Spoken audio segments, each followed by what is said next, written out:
Dear students, today we are going to start with the third lesson of second year English, that is why boys fail in college. It is by Herbert E. Hawkes, and while going through the lesson you find that the writer, actually you realize that the writer himself, wrote the essay on the basis of very deep observation. He was a teacher himself.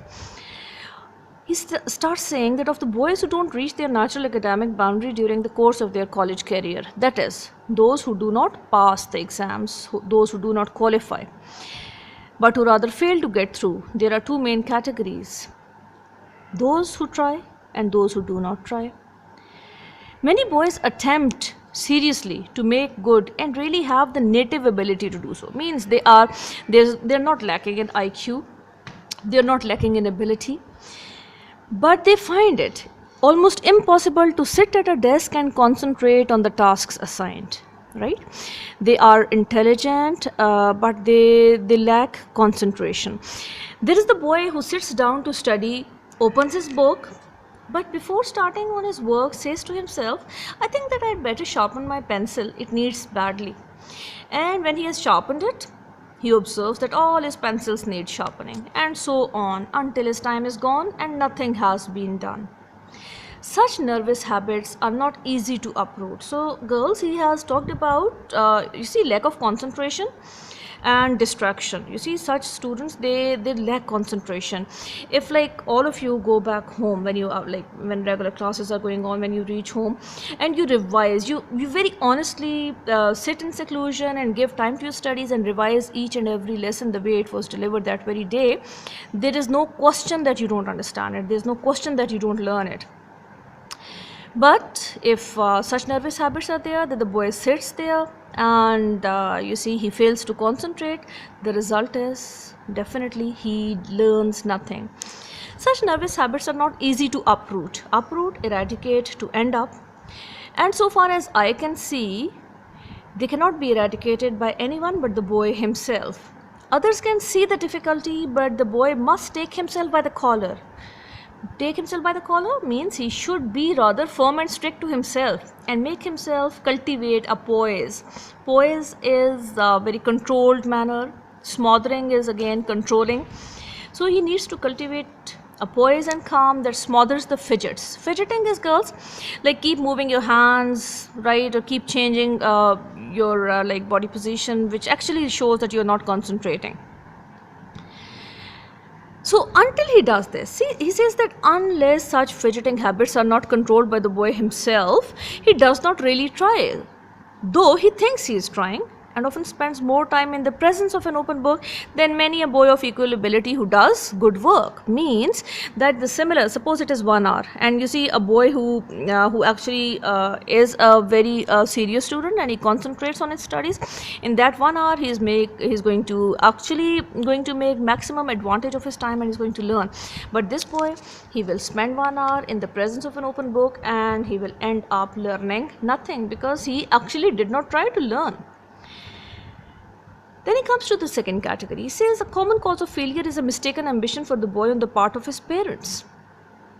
Unfortunate, but you see, the thing that parents believe at times that their child should study a certain subjects, but the child has no interest at all, and he feels that he is being driven in a wrong direction. In such a situation, majority of students, many students, they fail to actually come up with the best of their potential. They don't try at all.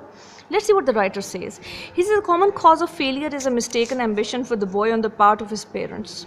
More often than I should wish, I find a boy who is not showing any interest in his work and who is not trying to do it with any distinction, because he is following a direction mapped out by his parents that runs opposite, that runs opposite to all his interests and abilities.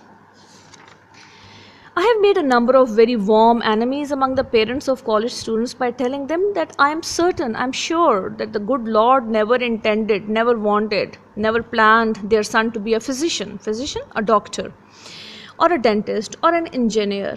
It may be that the boy has ability enough to be any one of these things, but the long and short of it is, means the boy does not lack potential. He can become all these things, but the long and short of it is, he does not want to be, because double underline this very thing, he does not want to be. He wants to be a theatrical manager or a businessman or a book illustrator. A book illustrator is a person who draws or paints pictures for books.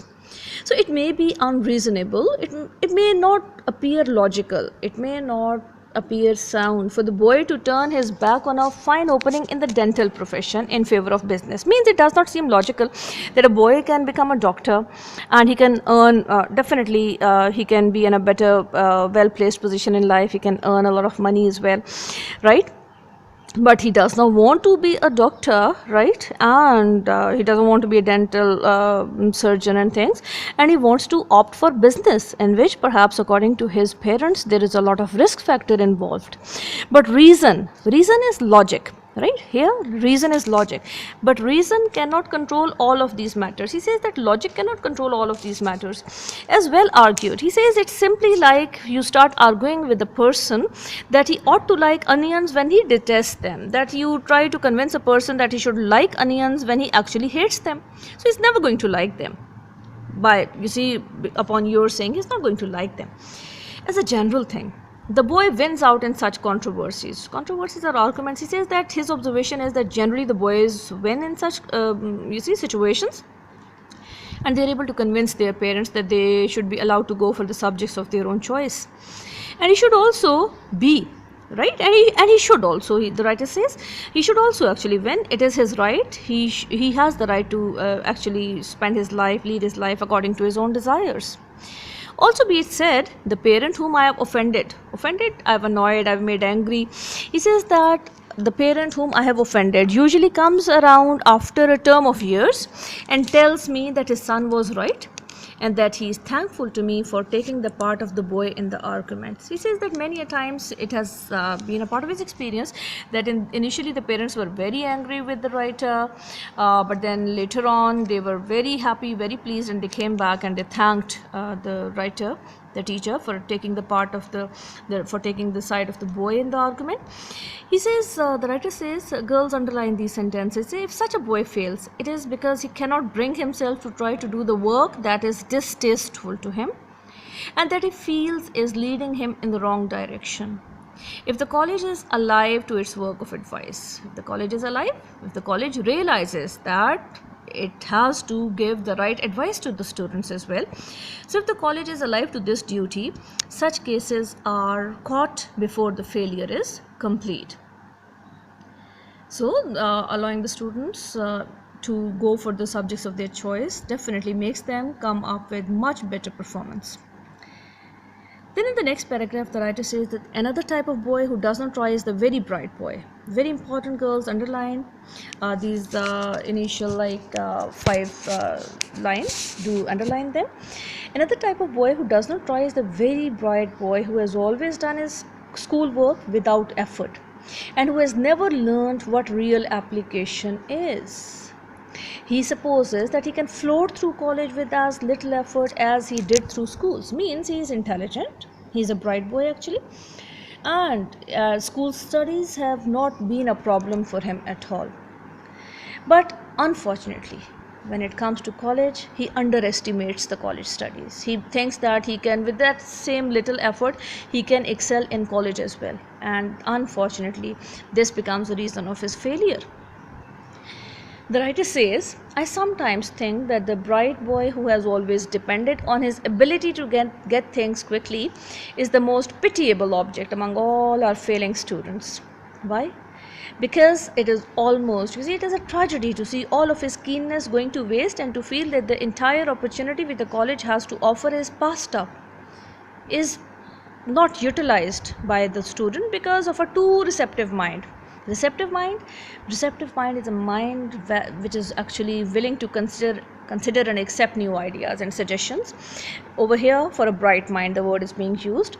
So as he is intelligent, so he thinks that only that is good enough, but he does not realize that hard work is also required to excel in college. The cure, the remedy for this sort of thing is again not easy, the writer says, because it involves an entire, complete change of attitude, behavior, and forming of a completely new set of habits. A complete change of personality is required. That is the solution of this problem. No one can do this but the boy himself. All that the rest of us can do is to point out what is the matter, and if the child is lucky enough to understand, he can mend his ways in time, he can change himself, change his habits in time to save himself from complete failure. Then a very important point comes, girls, and that is the question of health. The writer says the question of health, both physical and mental, is always one of the reasons for failure. If an adequate health service is available in the college, and if proper cooperation exists between the teaching staff and the office of the college doctor, an immense number of failures can be avoided, and what is just as important, the reason for inability to do satisfactory college work can be clearly understood by the boy, his parents, and the college authorities. In the case of poor academic work, underline, the reason for which is not apparent, means apparently there is no problem but the child is not doing well, the writer says it is my custom always to ask the student to undergo a thorough physical examination, and it is surprising to find out in how large a percentage of such cases the university physician finds an adequate reason for the difficulty. He has always come up with some medical problem. Tuberculosis, bad tonsils, sleeping sickness, poor digestion, various forms of mental and nervous difficulty have been brought to light by the doctor during the past few months, to the unspeakable relief of the student, because the student himself is actually quietly he is also disturbed, whether he shares with anyone or not. So it is to the relief of the student, because when the diagnosis has been done, it can be cured, the problem can be cured. And then enlightenment of the faculty as well, because the faculty, the staff member, they are at times they are annoyed with the child why is not performing well, but once they learn the reason, they are also enlightened, and definitely they know the reason, the medical reason behind it.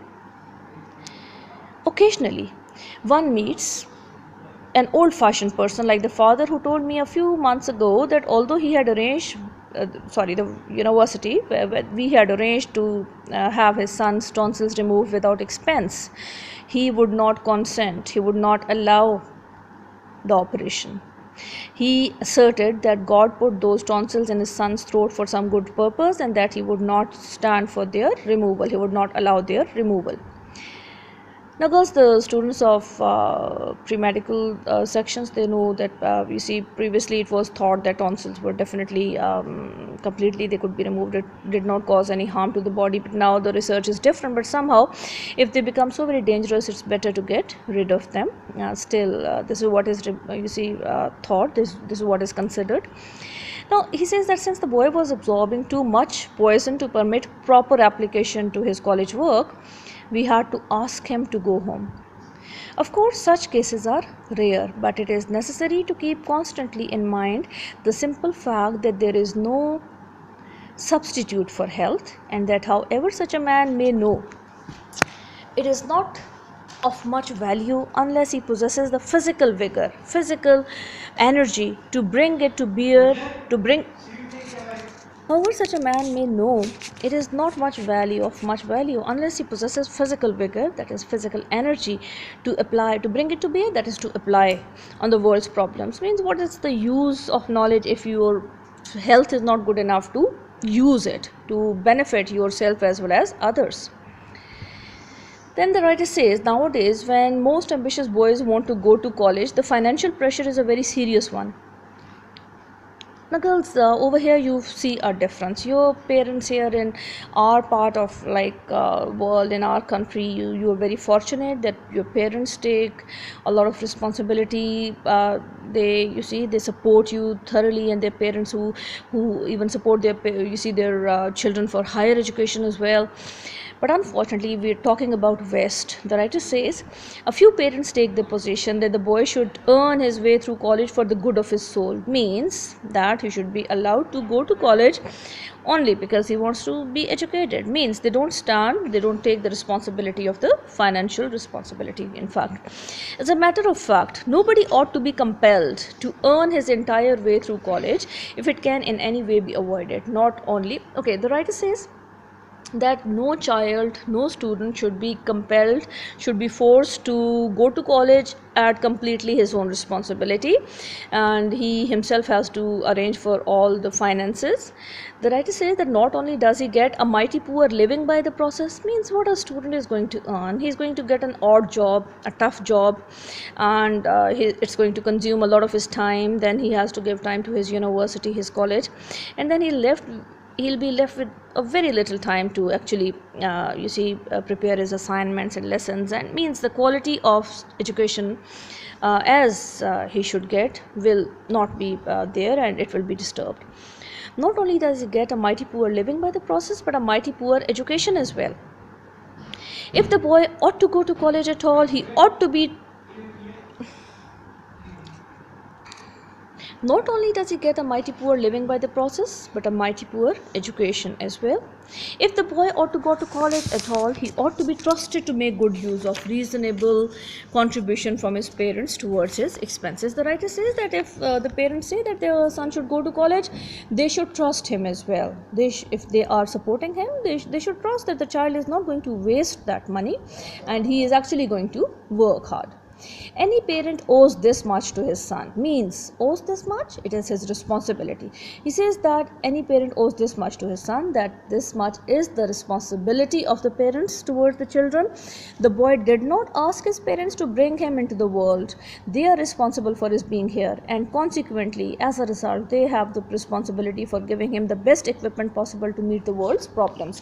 Means it is the responsibility. Parenting is not a joke. You see, once they are parents, they have to take responsibilities of being parents, and they are to actually support their children in the best possible manner. They are to equip them educationally, emotionally, definitely religiously, and in every respect they are to support their children so that they become successful citizens of society. Then the next paragraph starts with the point the writer says that nevertheless, however, many boys are cast entirely on their own resources for their college expenses. Very, very unfortunate. Talking of West, that majority of students, many of the boys, they are cast entirely on their own resources for college expenses. They are to earn for themselves, and they are to pay their fees themselves, and it is always to the detriment of their health. When something is detrimental, it is harmful. So it is to the detriment of their health, means it harms their health, or it is either detrimental to their health or the value of their education, or both.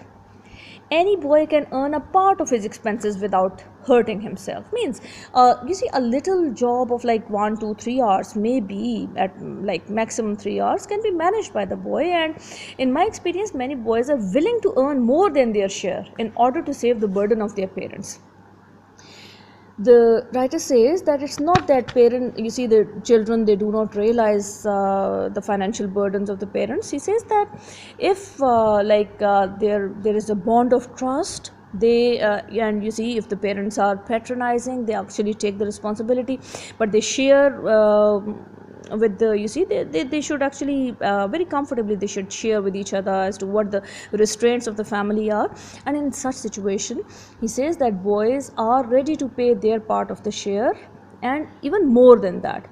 But to see the boys by the dozen means dozens of boys take jobs lasting from 6 o'clock in the evening till 2 in the morning. Girls, very tough, it is the time of rest, but from 6 in the evening till 2 in the morning, the boy is working, he is sacrificing his sleep, he is he is utilizing his physical energies at the time of rest.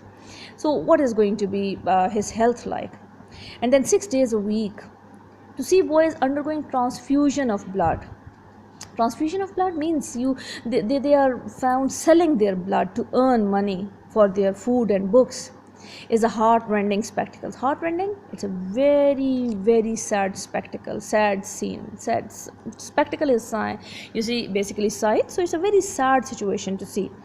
Now, many of our boys of finest character, means very good students, very good boys, and excellent ability, and they are excellent in ability as well. They are doing just this sort of thing, and inevitably it is an important reason for apparent failure. Inevitable is something which is unavoidable. So it is very clear that it is one of the apparent reasons of failure. Most colleges do all they can with scholarship funds to alleviate this situation, to improve this situation, to make it less serious or less intense, less severe.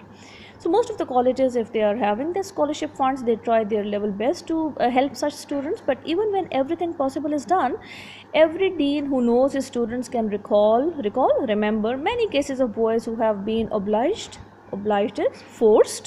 who have been forced to drop out, leave the college, leave education for the lack of a little money to see them through, because they did not have the the bit of money which was required to pay their fees and to make them go through their college. So girls, this part of the lesson definitely is very, very unfortunate to see. In the next paragraph, the writer comes to the point. He says there are always a goodly number of undergraduates whose heads are turned and whose judgment is perverted by the attractiveness of athletic sports and literary so-called activities, whose heads are turned, who become proud.